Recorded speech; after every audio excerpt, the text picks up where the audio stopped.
अखण्डमण्डलाकारं व्याप्तं येन चरं तत्पदं दर्शितं येन तस्मै श्री गुरुवे नमः। गुरु जी के सुमरन मात्र से नासत विघ्न अनंत, ताते सर्व आरंभ में ध्यावत हैं सब संत। सभी प्रभु प्रेमी भक्तों का कृष्ण कबीरा चैनल पर स्वागत है। आइए जानते हैं भक्त अम्बरीश जी के बारे में, जिन्होंने अपने मन को भगवान के चरणों में और हाथों को सेवा में तथा कानों को मंगलमयी कथा के श्रवण में और वाणी को गुणगान करने में और नेत्रों को दर्शन करने में लगा दिया। अम्बरीश पैदल यात्रा करके भगवान के चरण कमलों की वंदना किया करते थे। राजा अम्बरीश ने समस्त भोग सामग्री को भगवान की सेवा में समर्पित कर दिया था। वैश्वत मनु के पुत्र नभग हुए और नभग के पुत्र नाभाग हुए और नाभाग के पुत्र श्री अम्बरीश हुए।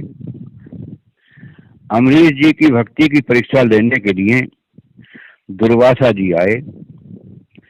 दुर्वासा जी अत्यंत क्रोधी थे। व्रत खंडित करने के लिए यमुना में स्नान करने चले गए। अम्बरीश जी के यहाँ और भी संत आए थे। भोजन प्रसाद को देर हो रही थी। तब अम्बरीश जी ने सब संतों की अनुमति लेकर भगवान को भोग लगाकर संतों को भोजन कराया। तब दुर्वासा स्नान करके आए और अपना तिरस्कार समझकर क्रोधित होकर अम्बरीश जी को मारने के लिए काल कृत्या को प्रकट किया। वैसे राजा का कोई दोष नहीं था, क्योंकि शास्त्र सम्मत और संतों की अनुमति लेकर कार्य किया गया था। लेकिन दुर्वासा ने अपराध मान लिया। दुर्वासा किसी की बात मानने के लिए तैयार नहीं हुए। इसी कारण दुर्वासा जी के ऊपर विपत्ति आ गई। सुदर्शन चक्र भगवान ने छोड़ा और दुर्वासा जी भय के कारण भागे भागे फिरते रहे। सभी दिशाओं में सभी लोकों में गए, पर किसी ने उनकी रक्षा नहीं की। चक्र का असह्य तेज बढ़ता ही जा रहा था। दुर्वासा जी ब्रह्मा और शंकर के लोकों में भी गए। उन्होंने भी रक्षा नहीं की और कहा कि भक्तों की महिमा और उनका भेद आपने बिल्कुल नहीं जाना, जिनका सभी वेद वर्णन करते हैं। ब्रह्मा जी ने कहा, स्थानम दीयम सह विश्वम एतत् क्रीड़ा दशाने द्विपराध संगे भ्रूर भंग मात्रेण ही संदिग्धो काल स्मनो यश्यत्रो भविष्यति। जब मेरी दो परार्ध की आयु समाप्त होगी और काल स्वरूप भगवान अपनी यह सृष्टि लीला समेट लेंगे, उस समय उनके भ्रूर भंग मात्र से यह सारा संसार और यह लोक भी लीन हो जाएगा। तो भला उनके भक्त के द्रोही को उनके महाशस्त्र से बचाने में हम कैसे समर्थ हो सकते हैं। शंकर जी ने कहा, वयम न तात प्रभाम भूमिन यस्मिन परे अन्ये अयज जीव कोशा भवंती काले न भवंती ही रसा सहस्रो यत्र वयम भ्रमाम। अर्थ, शंकर जी कह रहे हैं कि हे दुर्वासा, जिन अनंत परमेश्वर में ब्रह्मा जैसे जीव और उनके उपाधिभूत कोश इस ब्रह्मांड के समान ही अनेक ब्रह्मांड समय पर पैदा होते हैं और समय आने पर फिर उनका पता भी नहीं चलता, जिसमें हमारे जैसे हजारों चक्कर काटते रहते हैं। उन प्रभु के संबंध में हम कुछ भी नहीं कर सकते, हम कोई समर्थ नहीं है। तब दुर्वासा जी बैकुंठ लोक में गए और व्याकुल होकर बोले कि प्रभु रक्षा करो, रक्षा करो। तब प्रभु ने कहा कि मैं तो अपने भक्तों के अधीन हूँ, आपके बताए तीनों गुण को उतनी मान्यता नहीं देता हूँ जितनी भक्तों के प्रेम को। एक दास ने भक्ति प्रेम में तीनों गुणों को दूर कर दिया है। दुर्वासा जी, मैं सर्वथा भक्तों के अधीन हूँ।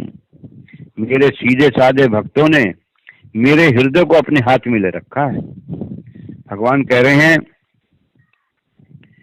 मोह को अति प्यारे साधु उनकी अगाध मति, करियो अपराध तुम सहियो कैसे जात है। धाम धन काम सुत प्राण तनु त्याग करें, धर्म मेरी और निशी घोर मोसो बात है। मेरे उन संत बिन और कछु साची कहो, जाओ वहीं ठोर जात, जाओ वहीं ठोर जाते मीटे उत्पात है। बड़े ही दयाल सदा दीन प्रतिपाल करें, न्यूनता न धरे कहूं भक्ति गात गात है। अर्थ, भगवान ने दुर्वासा जी से कहा, मुझे साधु संत अत्यंत ही प्यारे हैं क्योंकि उनकी अपार श्रद्धा और प्रीति है।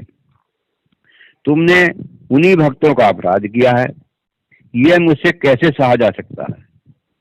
यह मेरे भक्त मेरे लिए घर तन धन स्त्री पुत्र और अपने प्रिय प्राणों का परित्याग करके मेरी ओर आते हैं।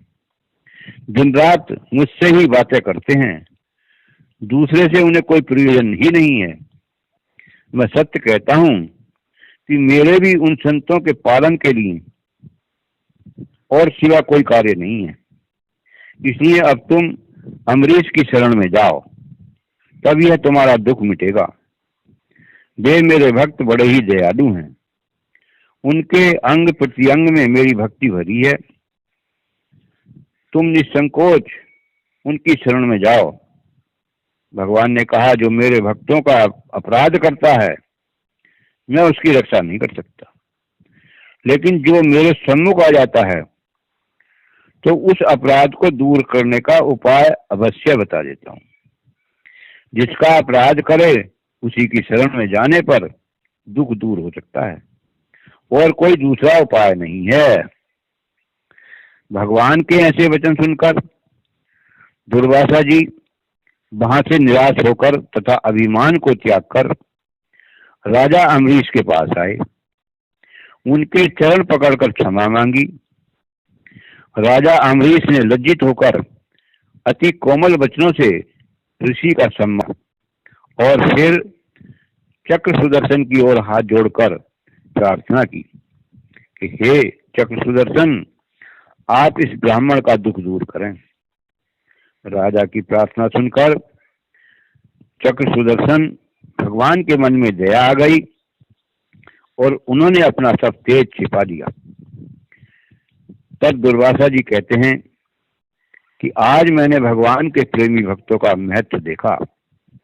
राजन, मैंने आपका अपराध किया, फिर भी आप मेरे लिए मंगल कामना ही कर रहे हैं। दुर्वासा ऋषि 1 वर्ष तक जगह जगह घूमते रहे। जब दुर्वासा जी 10,000 शिष्यों सहित आए, तब अम्बरीश जी ने उनको आदर सहित भोजन कराकर प्रसाद ग्रहण किया। दुर्वासा जी ने भारी तपस्या करके भगवान को प्रसन्न किया और भगवान से वरदान मांगा कि अम्बरीश जी को मुक्त होने की बजाय 10,000 बार जन्म मिले। भगवान ने कहा, दुर्वासा जी, अम्बरीश जी तो मुक्त होंगे ही, उनकी जगह पर मैं 10 बार जन्म लूंगा। कह रहे हैं, जाको नाम लिए छुटत भव, जन्म मरण दुख भार, अम्बरीश हित लाग कृपा निधि, सोई जन्मियो 10 बार। राजा अम्बरीश की भक्ति भाव की प्रशंसा सुनकर एक राजा की लड़की के मन में यह भाव आया कि इसी राजा के साथ विवाह करना चाहिए। कहा है, एक नर सुता सुन अम्बरीश भक्ति भाव, भयो ही है भाव ऐसो, वर कर लीजिए। पिता सो निशंक होए कही, पति कियो मैं ही विनय मान मेरी, वेग चिट्ठी लिख दीजिए। पाती लेकर चलियो विप्र, क्षिप्र वही पुरी गयो, नया चाप जानियो ए, ते कैसे तियो दीजिए। कहो तुम जाय, रानी बैठी सत्य आय, मोको बोलियो न सुहाय, प्रभु सेवा मांझ भीजिए। राजा अम्बरीश की भक्ति भाव की प्रशंसा सुनकर राजा की लड़की के मन में यह भाव आया कि इस राजा के साथ विवाह करना चाहिए। यह निश्चय करके बिना संकोच के अपने पिता से कहा कि आप मेरी प्रार्थना मानकर राजा अम्बरीश को शीघ्र ही एक पत्र लिख दीजिए, मैं उनके साथ विवाह करना चाहती हूँ। पिता ने एक पत्र लिखकर ब्राह्मण को दे दिया। वह ब्राह्मण पत्र लेकर राजा अम्बरीश के नगर में जाकर राजा को पत्र दे दिया। उसे पढ़कर राजा ने कहा कि मैंने राजकन्या की इच्छा को समझ लिया, लेकिन मैं उसे पत्नी कैसे बनाऊं, क्योंकि मेरे राजमहल में मेरे तो 100 रानियां बैठी, उनसे बोलना भी मुझे अच्छा नहीं लगता। मैं दिन रात भगवान की सेवा में ही लगा रहता हूँ। हे ब्राह्मण, मेरी यह बात आप उस राजकन्या से जाकर कह दीजिए। तब ब्राह्मण ने मिथिला के राजा राम मोहन जी की पुत्री सुबुद्धनी से जाकर कहा। तब सुबुद्धनी कन्या ने ब्राह्मण को फिर राजा अम्बरीश के पास भेजा और कहा कि उनके मना करने से मुझे बहुत सुख मिला।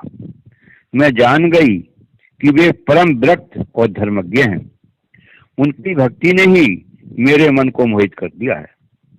मैं उन्हें अपना पति बना चुकी, अब दूसरे मनुष्य का मुख नहीं देखूंगी। ब्राह्मण देव, आप फिर जाइए और मेरी यह बात राजा से निडर होकर कहिए कि यदि आप उसे चरणों की दासी न बनाओगे तो उसके प्राण त्याग का पाप आपको लगेगा, अर्थात आत्महत्या का पाप लगेगा। कहीं विप्र जाय सुन, चाय बहराए गयो, देव ले खड़ग या सो फेरी दी लीजिए। भयो जो विभाव था, कहूँ मात नहीं, आई घर अम्बरीश देख छवि भीजिए। कहियो नव मंदिर झाड़ के, दशेरो देवो, सब भोग विभो नाना सुख कीजिए। पूर्व जन्म कोई मेरी भक्ति गंधुती, याते संबंध पायो, यही मान दीजिए। ब्राह्मण ने जाकर अम्बरीश से राजकन्या की सब बात कही। तब उसके प्रण और पतिव्रत को सुनकर राजा अम्बरीश पुलकित हो गए और संबंध स्वीकार करके राजा ने अपनी तलवार दे दी और कहा कि इसी से भांवर डाल लाइए। इस प्रकार विवाह हो जाने पर राजकन्या के मन में खुशी हुई थी। राजा और नई रानी दोनों एक दूसरे की भक्तमयी छवि देखकर खुश थे। राजा ने दासियों से कहा कि नए सुंदर भवन को झाड़ बुहार कर रानी को सब प्रकार के सुख प्राप्त कराओ। राजा ने अपने मन में विचारा कि इस नई रानी के साथ पूर्व जन्म की कोई मेरी भक्ति वासना थी, किसी से यह विवाह संबंध हुआ है। पूर्व जन्म की कहानी में बताया कि एक वैद्य जी थे। वे एक ब्राह्मण कन्या की नाड़ी देख रहे थे। स्पर्श मात्र से कन्या आसक्त हो गई और कुछ दिनों के बाद वह मर गई। अगले जन्म में वह गणिका बनी और वैद्य जी मरकर एक सुनार के घर में जन्म लिया। गणिका और सुनार की यारी हो गई। गणिका ने धन संग्रह करके शिव मंदिर बनवाया। सुनार मंदिर में कलश लगाने के लिए ऊपर चढ़ा और उतरते समय गिरकर मर गया। गणिका भी उसके साथ जलकर मर गई। भगवान की कृपा से वही राजा अम्बरीश हुए और गणिका उनकी छोटी रानी बनी। रजनी के शेष पति भवन में प्रवेश, तियो लियो प्रेम साथ दिग मंदिर के आइए, बाहरी तैल पात्र चौका कर रीज रही, गही कौन जाए जामे होत न लखाइए। आवत ही राजा देख लगे न निमेश कीहू, कौन चोर आयो मेरी सेवा में चुराइए। देख दिन तीन फिर चीन के प्रवीण कही, ऐसो मन जोपे प्रभु माथे पथराइए। नई रानी ने एक दिन कुछ रात्रि शेष रह जाने पर प्रेम के सहारे पति के भवन में प्रवेश किया और भगवान के मंदिर में जाकर बाहरी सेवा चौका करके परम प्रसन्न हुई। फिर अपने महल में चली गई। किसी ने आते जाते भी नहीं देखा। जब राजा सरयू में स्नान आदि करके मंदिर में सेवा करने के लिए आए तो चौका पार्षद की सेवा हुई देखकर आश्चर्य में पड़ गए। फिर मन में विचार किया कि यहाँ कौन चोर आया जिसने मेरी सेवा रूपी संपत्ति की चोरी की है। इसी प्रकार 3 दिन सेवा की चोरी होते देखकर चौथे दिन छिपकर देखा तो नई रानी को पहचान कर प्रेम से राजा ने कहा कि यदि भगवान की सेवा में ऐसा प्रेम है तो संपूर्ण सेवा अपने सिर पर लीजिए। अपने महल में मंदिर बनवाकर प्रभु की आठों याम सेवा कीजिए। लई बात मान मंत्र ले सुनायो कान, होत ही विहान सेवा नीति पथराई है। करत सिंगार फिर आप ही निहार रहे नहीं पार जग झरी सी लगाई है।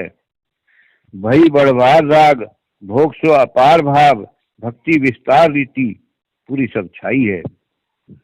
नृप हूँ सुनत अब दागी चौप देख के, आए तत्काल मति अति अकुलाई है। रानी ने राजा की बात इस प्रकार आदर पूर्वक मानी जैसे गुरुदेव के द्वारा कान में सुनाया गया मंत्र भावुक शिष्य स्वीकार करता है। प्रातःकाल होते ही रानी ने अपने मंदिर में विधि सहित ठाकुर जी की सेवा को करने लगी और रानी ठाकुर जी की सेवा में अपार प्रेम भाव में आगे बढ़ गई।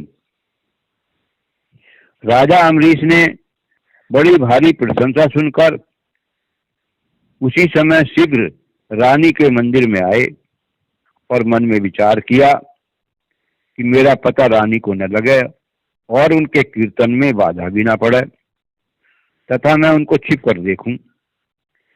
राजा ने थोड़ी देर वहीं खड़े रहकर प्रेम गान की ध्वनि सुनी। राजा से रहा ना गया। भीतर जाकर देखा तो रानी को अपने शरीर की सुध नहीं है। वह प्रेम के आनंद में मगन है। अपना अहोभाग्य मानकर राजा ने मन में विचारा कि यह घड़ी धन्य है।